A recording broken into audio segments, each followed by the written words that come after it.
Здравствуйте! В эфире информационный выпуск Амшикшара. Я его ведущая Нала Ковя. Сегодня в программе. Доходная часть бюджета Гулрыбского района за первое полугодие 2026 года перевыполнена на 11%, а полугодовой план по налоговым поступлениям выполнен на 130%. Бадра Гунба осмотрел новое здание администрации села Бакбаран, а также ремонт дороги в селе Парнаут Гулрыбского района.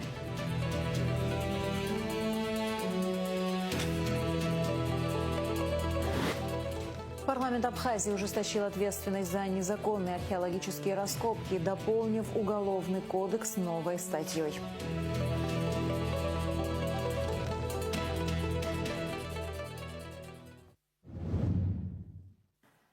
Лев Квицини освобожден от должности министра по чрезвычайным ситуациям Абхазии. Бадра Гунба подписал указ на основании поданного заявления. При этом Лев Квицини продолжит исполнять обязанности специального представителя президента Абхазии по взаимодействию с новыми регионами России – ДНР, ЛНР, Запорожской и Херсонской областями. Следующим указом Бадра Гунба назначил министром по ЧС Аляса Авизба. Алясу Авизба 41 год. Он выпускник филологического факультета Абхазского государственного университета. Также прошел обучение в Российской академии государственной службы при президенте Российской Федерации по специальности государственное и муниципальное управление. В 2008 и 2014 годах председатель общественного движения «Молодая Абхазия». В разные годы занимал должность замминистра образования, науки, спорта и молодежной политики, председателя Госкомитета по молодежной политике. С 2022 года участник СВО в составе интернациональной бригады «Пятнашка», командир первого батальона, советник министра просвещения Российской Федерации на общественных началах, помощник президента Республики Абхазия. К другим новостям. Доходная часть бюджета Гулрыбского района за первое полугодие 2026 года перевыполнена на 11%, а полугодовой план по налоговым поступлениям выполнен на 130%. Об этом на отчетном заседании актива района с участием президента Бадры Гунба сообщил глава администрации Саид Харазия.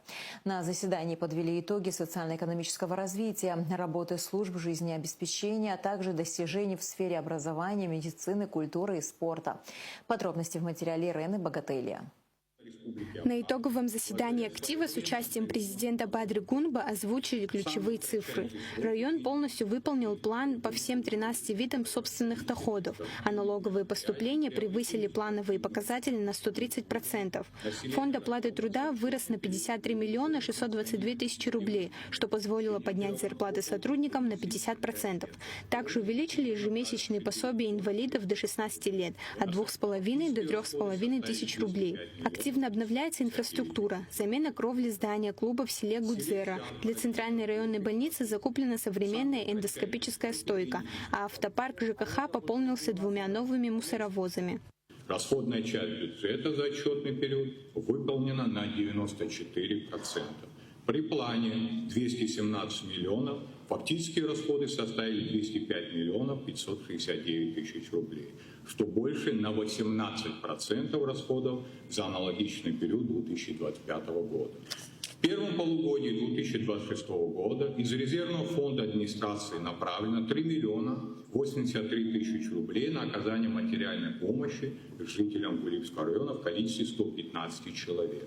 На подготовку школ к новому учебному году с резервного фонда Кабинета министров Республики Абхазия направлено 2 миллиона 420 тысяч рублей, из которых 1 миллион 450 тысяч рублей на замену окон в школах района. В настоящее время работы идут в завершении. 975 тысяч рублей на приобретение мебели в школьные и столовые.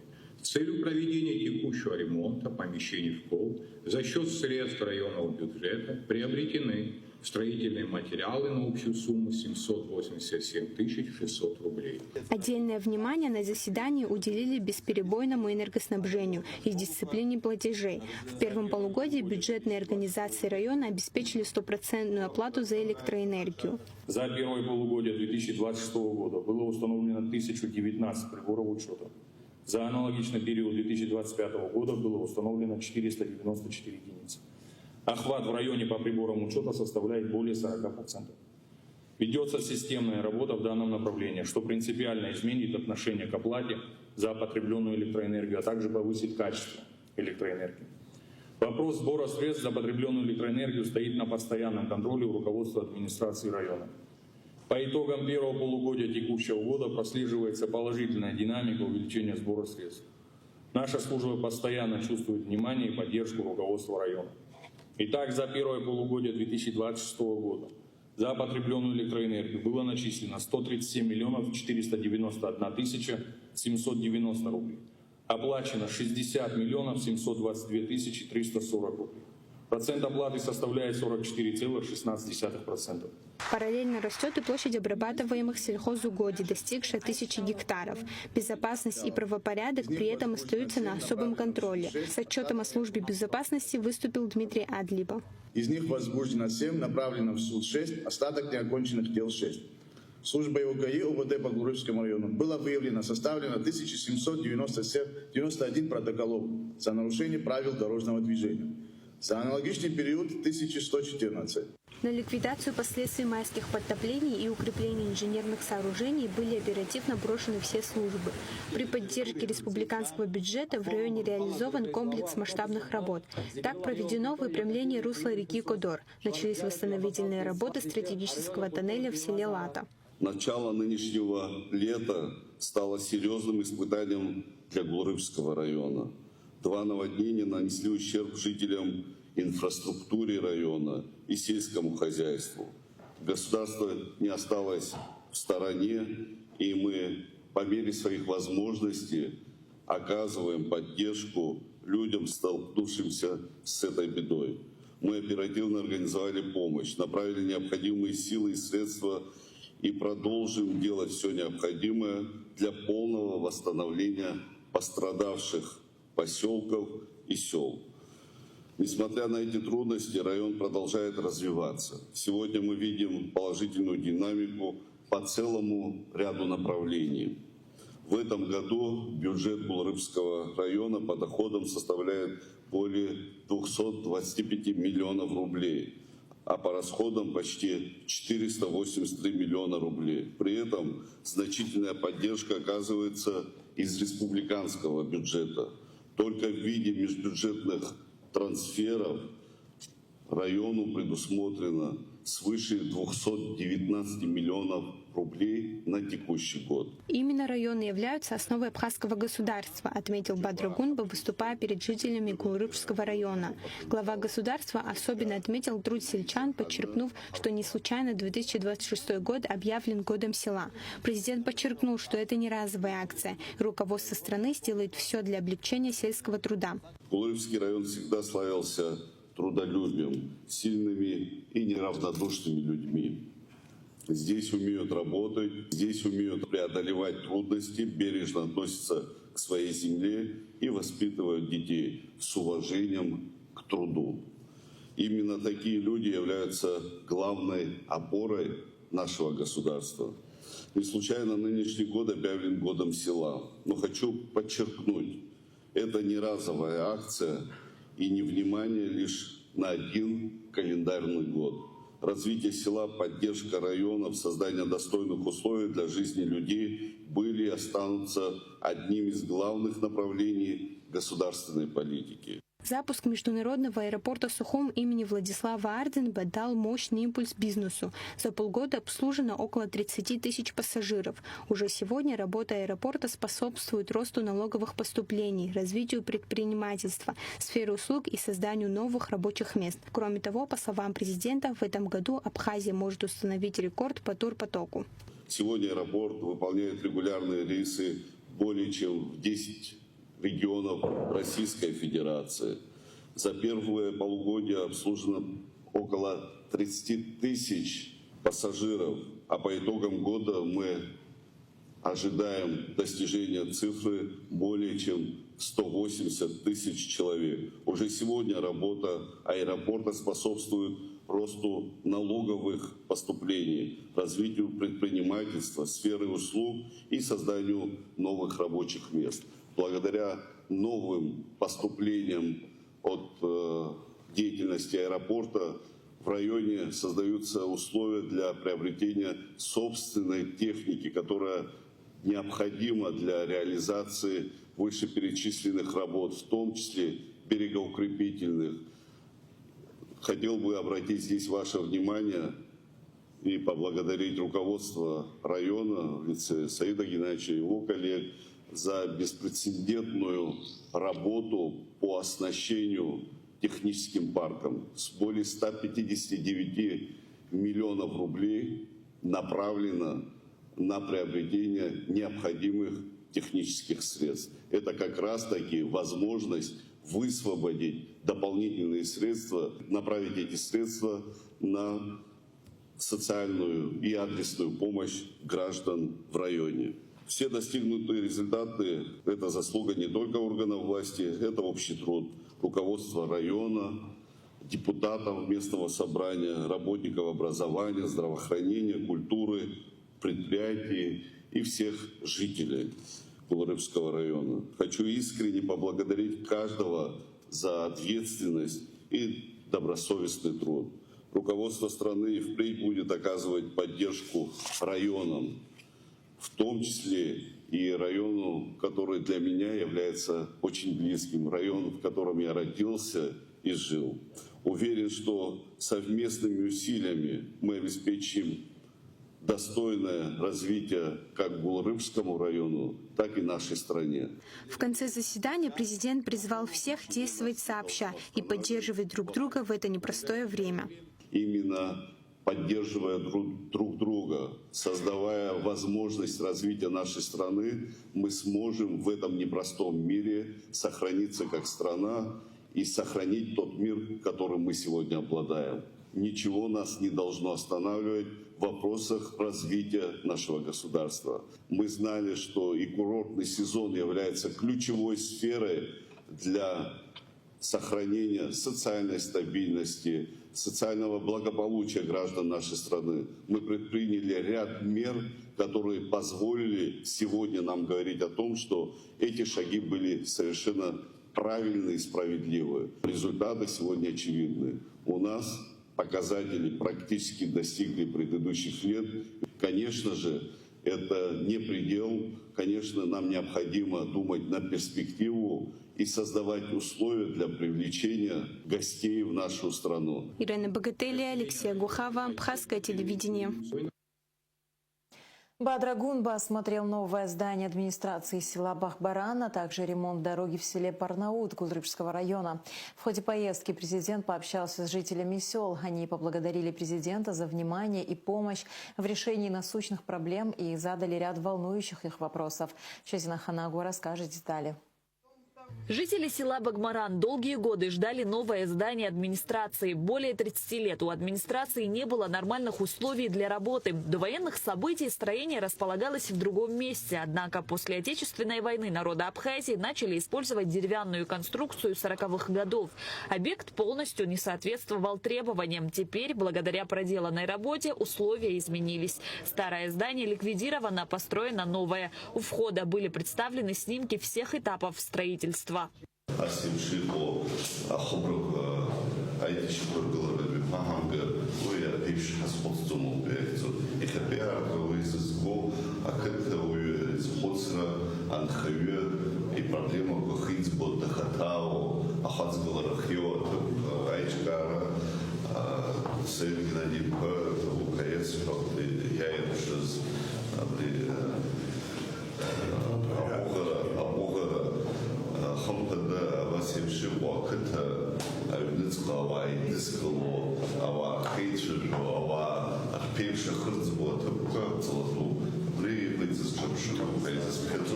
Новое здание состоит из зала для конференций, где жители смогут собираться и обсуждать насущные проблемы, кабинетов для бухгалтера и секретаря, приемной, а также подсобных и уборных помещений. В селе проживает около 250 человек, насчитывается более 70 дворов. Возвели здание, сделали крышу. В последующем уже будет со стороны администрации села Бахмаран это приведение в порядок прилегающей территории, оснащение мебелью. Надеюсь, что жителям села Бахмаран очень понравилось, и всем, кто будет приходить, будут довольны. Работы выполнены за счет средств администрации района. Сметная стоимость проекта 7 миллионов 350 тысяч рублей. После обращения главы этого села к Харазе Саиду Геннадьевичу о просьбе, и также жители просили администрацию для комфортного прихода в администрацию, чтобы они могли спокойно совершать свои работы, выдавать нужные документы. Мы приступили к сменной документации, сделали смету, в последующем ее утвердили. Глава Гулибского района, администрация профинансировала работы, мы приступили к ним. Бадрагунба также осмотрел ход ремонта дороги в селе Парнаут Гулрыбского района. Все началось с обращения жителей к президенту и главе района. Передвижение по такой дороге было небезопасным и некомфортным. Здесь был советский асфальт, старый, советский. Мы его грейдером сняли, эскаватором. После этого мы прошлись полностью всю дорогу. Она продолжается еще 500 метров вверх, идет туда наверх. И также будет проведена еще работа сюда. То есть потом мы грейдером выровняли всю дорогу. По совещательству СУКСа мы решили положить речной щебень, потому что он содержит песок, для того, чтобы потом в последующем ПГС, который будем дальше, он хорошо схватился. Это пока у нас первый слой. Первый этап. Вот сегодняшний день первый этап весь завершен полностью. Да, канавы частично мы тоже убрали. Как если вы обратили внимание, мы сейчас начали открывать трубы, где-то дороги сузились, мы там дальше будем продлевать эти трубы для того, чтобы еще больше расширить. Дорогу расширили порядка до 12-15 метров в некоторых местах.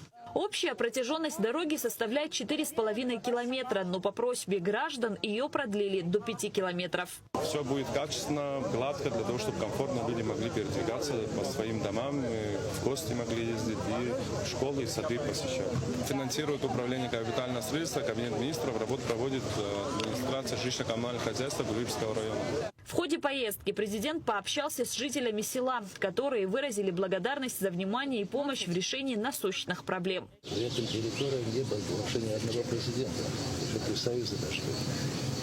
Впервые пришли, очень приятно, очень хорошо. Острота то, что здесь нам нужны столбы. Больше ничего сейчас не надо. Больше ничего не надо. Трансформаторы есть, вода есть, водоснабжение нормально, все есть, дорога есть. Правильно, совершенно говорите, просто здесь есть сложность. Мы об этой сложности уже с электриками обсуждали, говорили, не во всех местах возможно проехать и установить столбы. Способно баированы, все ваша техника снизу. А там, где возможно это сделать, электрики в курсе, глава района на пульсе держит ситуацию. Все столбы, они около 100 по этому селу рассчитаны, и все это в процессе. Мы в свое время, помню, устанавливали столбы, я еще был депутатом парламента, я это помню, но как бы у железа есть свойство уставать, и что-то надо заменить, новое поставить. Это уже будем рассматривать следующий этап. Сейчас главное для нас это провести дорогу качественно, современно, сделать дорогу, чтобы... Как и отметил и Саид Геннадьевич, мы обязательно, и что касается других работ, это электроснабжение, водоснабжение, какие-то детали, там, где мы сможем быть полезными, мы обязательно это сделаем. Все работы должны быть завершены до конца 2026 года. Однако, по словам Тимура Начиеби, они идут с опережением графика. Шазина Ханагуа, Раму Камке, Абхазское телевидение. Российско-абхазские отношения и дальнейшие шаги по углублению двустороннего сотрудничества в различных сферах обсудили Вячеслав Гладков и Олег Барцыц. Как сообщает пресс-служба МИД, стороны также обменялись мнениями по актуальным вопросам международной и региональной повестки. Следственным управлением Генеральной прокуратуры организовано и проведено лекционное занятие, посвященное вопросам организации и тактики проведения следственного действия. Проверки показаний на месте. О целях и задачах занятий рассказал замгенпрокурора Алиас Трапш. По поручению Генерального прокурора Республики Абхазия Агырбы Адгура Нугзаровича проводится очередное лекционное занятие на выбранную тему, а именно тактика проведения такого следственного действия, как проверка показаний на месте, организация его проведения, а также типичные ошибки, которые допускаются следователями при его производстве. Это лекционное занятие является вторым из цикла лекционных занятий согласно утвержденного плана лекционно-методических занятий на второе полугодие 2026 года, утвержденного Генеральным прокурором, и оно направлено на повышение профессиональной подготовки прокурорско-следственных работников Генеральной прокуратуры и системы прокуратуры в целом, а также на выработку единообразных методов методов расследования уголовного дела. Лекционные занятия проводятся поэтапно. Сегодня оно организовано с участием прокурорско-следственных работников прокуратуры города Сухум, военной прокуратуры, прокуратуры Сухумского района и транспортной прокуратуры Республики Абхазия. В последующем, согласно утвержденному графику, все прокурорско-следственные работники иных специализированных прокуратур и иных прокуратур системы прокуратуры Республики Абхазия будут принимать участие в данных лекционных занятиях. Парламент Абхазии ужесточил ответственность за незаконные археологические раскопки, дополнив Уголовный кодекс новой статьей. Закон направлен на защиту историко-культурного наследия страны. Тему продолжит Милана Агарба. Теперь черные искатели будут нести уголовную ответственность за незаконные археологические раскопки. Соответствующие поправки приняты парламентом Абхазии. Грабители действуют на всей территории республики, от Высокогорья до Черноморского побережья. Охотники за древностями используют современное глубинное оборудование стоимостью в десятки тысяч евро, способное распознавать золото и серебро в глубоких слоях земли. На начальном этапе наше законодательство устарело. После военного времени прошло много времени, все-таки 25 лет, 30 лет – это большой срок. Ну и многое тогда, я считаю, что мы позаимствовали от советского законодательства, обыкновенного.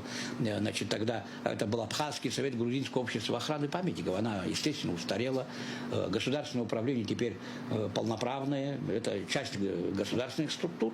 И, естественно, мы все должны там найти свое место. Историко-культурное наследие все относится. Языка, культуре, этнографии. У нас все специальности. Так что в массовом виде мы можем теперь заниматься. Исходя из этого, мы должны быть вовлечены. Вот в таком случае, конечно, значит, вот эти все наши пробелы быстрее и с большой скоростью должны исправиться. Необходимо назначить смотрителей памятников, чтобы предотвратить деятельность черных искателей, говорит Сангуля. Особенно подвержены разграблению такие территории, как Цибельда, Акшимарда и Маркула.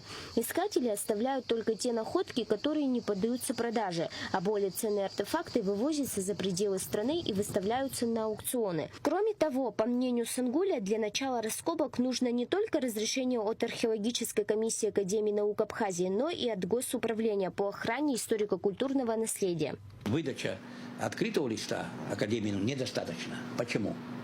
Он должен еще право разрешения от Госуправления на исследование такого памятника. Почему?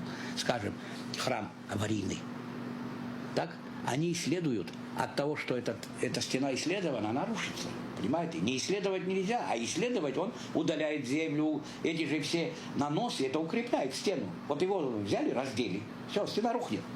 А за это он должен получить еще право у нас. У нас есть такой документ, я думаю, мы это запустим. Именно для тех памятников, где это необходимо. Скажем, вот Цибельду раскопали, ушли. Памятник разрушается. А если в земле вот это все было бы целое, ничего не было бы. Инал Джопула, заведующий отделом археологии Абиги, подчеркнул важность археологических раскопок для обогащения фонда историко-культурного наследия Абхазии. С учетом того, что на территории республики находится 1535 памятников, проведение научных исследований играет ключевую роль в сохранении и изучении этого наследия. В Абхазии проводятся археологические раскопки в научных исследованиях.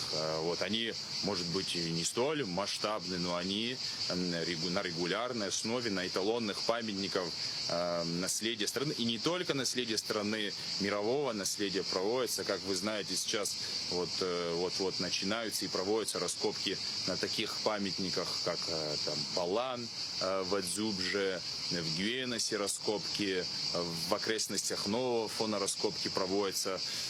И, конечно же, это существенно обогащает фонд историко-культурного наследия страны. Любой поиск и изъятие археологических предметов из земли или под водой без официального разрешения, выдаваемого археологической комиссией, отныне является уголовным преступлением. Милана Агарба, Заурлиев, Абхазское телевидение. В последнее воскресенье июля отмечается День военно-морского флота России. На сегодняшний день протяженность охраняемого участка государственной границы Республики Абхазия составляет 352,5 километра. Из них на морском участке 215,5 километров. Свое начало дивизион пограничных сторожевых катеров в городе Учимчира берет из 6-й отдельной дважды краснознаменной бригады пограничных сторожевых кораблей, которая ведет свою историю от 15 декабря 1923 года, когда был образован Батумский Черноморский отряд пограничных судов. В 1939 году отряд был переведен в порт Учимчира. После подписания соглашение между Российской Федерацией и Республикой Абхазия о совместных усилиях в охране государственной границы Республики Абхазия в период с 16 августа по 20 ноября 2009 года было осуществлено развертывание сил и средств дивизиона в городе Учимчира. С 2009 года по настоящее время сотрудники дивизиона эффективно и надежно осуществляют охрану внутренних морских вод и территориального моря Республики Абхазия. Совместно с компетентными органами Абхазии осуществляют контроль за промыслом водных биологических ресурсов в период путины. Кроме того, российские пограничники неоднократно оказывали помощь в спасении туристов и рыбаков, терпящих бедствия в море. Предлагаем вашему вниманию небольшой видеоролик об истории создания военно-морского флота РФ. Идея создания собственного флота на южных морях зародилась у Петра I после первого неудачного Азовского похода. Царь понял, что без поддержки с моря взять турецкую крепость Азов невозможно. И в 1695 году в Воронеже началось грандиозное по тем временам строительство. Уже 29 июля 1696 года при поддержке с моря турецкая крепость Азов была взята, а 30 октября Боярская дума приняла историческое постановление. Морским судам быть. В настоящее время военно-морской флот России включает в себя 4 флота, а также 1 флотилию. Военно-морской флот предназначен для вооруженной защиты интересов России, ведения боевых действий на морских и океанских театрах войны. Военно-морской флот способен наносить ядерные удары по наземным объектам противника, уничтожать группировки его флота в море и базах, нарушать океанские и морские коммуникации противника и защищать свои морские перевозки, содействовать сухопутным войскам в операциях на континентальных театрах военных действий, высаживать морские десанты, участвовать в отражении десантов противника и выполнять другие задачи. Начиная с 1939 года, с небольшим перерывом, в порту Учимчиры несут свою службу моряки-пограничники. Они выполняют боевые задачи по охране морских рубежей на морском участке границы длиной 215,5 километров. Моряков-пограничников с военно-морским флотом объединяет любовь к родине, любовь к морю, военно-морские традиции, а повседневную деятельность и тех, и других регулирует корабельный устав. И, как сказал адмирал Павел Степанович Нахимов, у моряка нет трудного или легкого пути, есть один путь славный.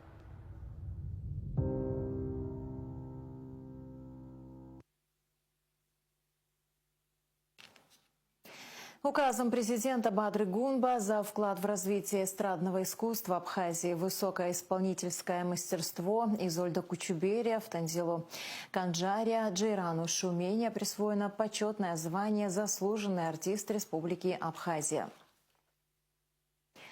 Бадра Гунба посетил детский лагерь Апэйпш при Учимчирской школе-интернате. Главу государства встретили министр просвещения Хана Гунба, глава администрации Учимчирского района Алхас Кация и директор школы-интерната Станда Чулокуа.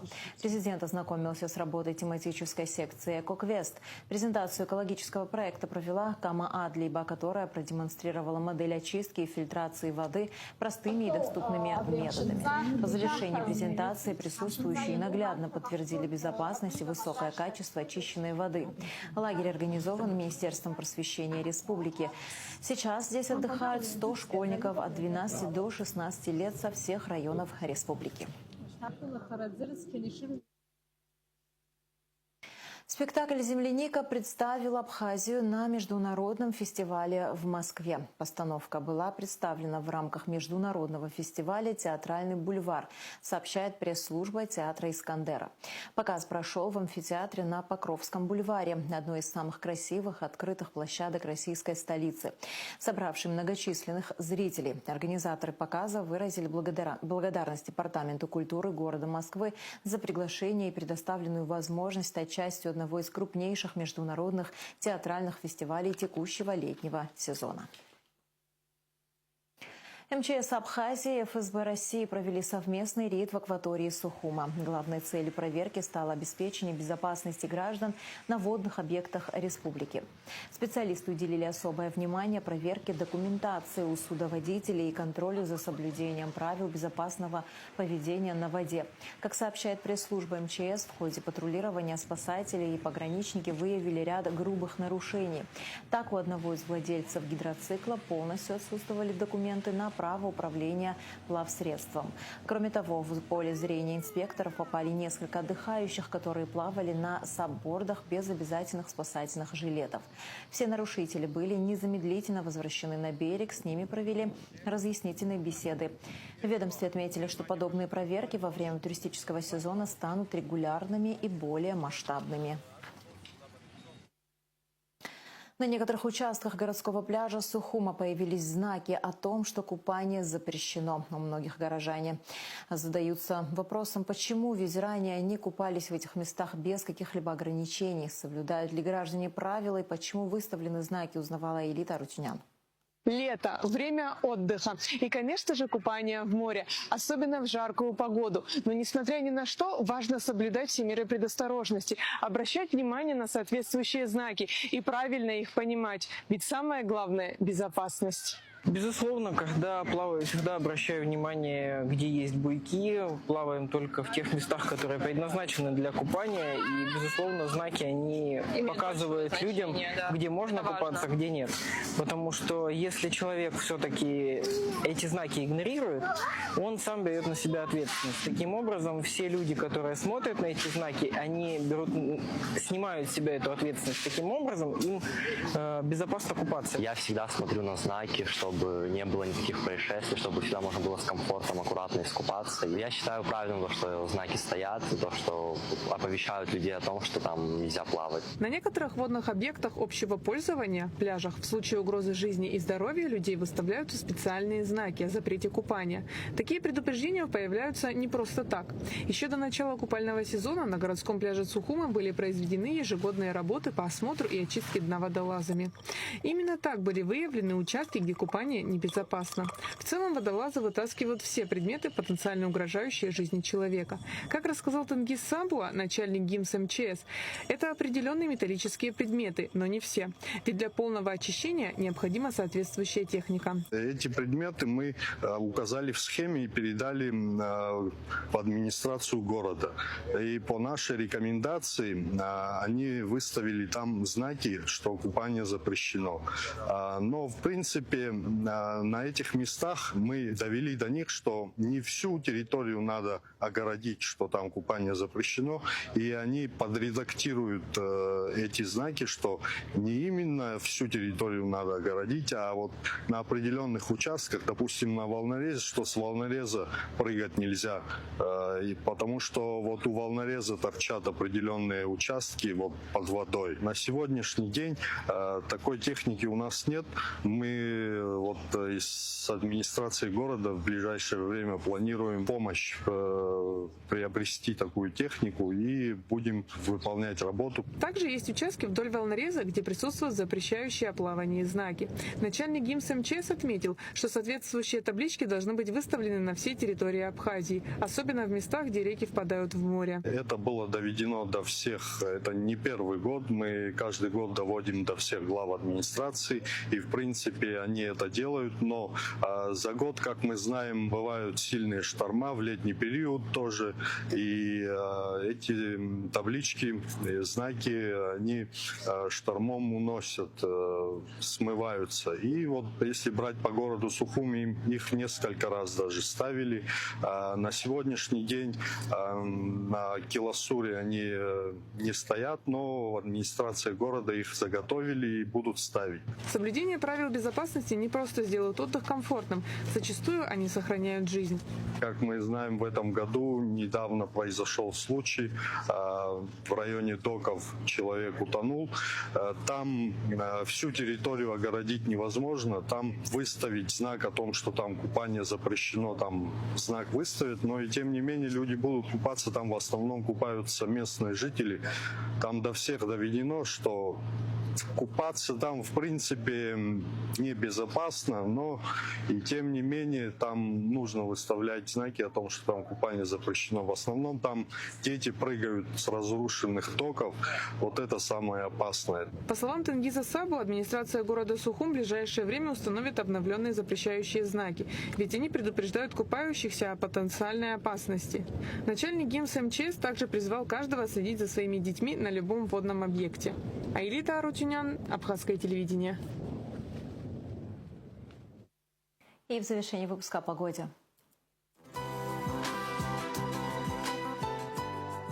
В выходные дни 25 и 26 июля в Абхазии ожидается переменная облачность, в субботу без осадков, в воскресенье кратковременные дожди локального характера, в разное время суток гроза. Сохранится удушливо жаркая погода, высокий индекс ультрафиолета. Температура воздуха ночью 17-22, днем 27-32 градуса, температура морской воды 26 градусов.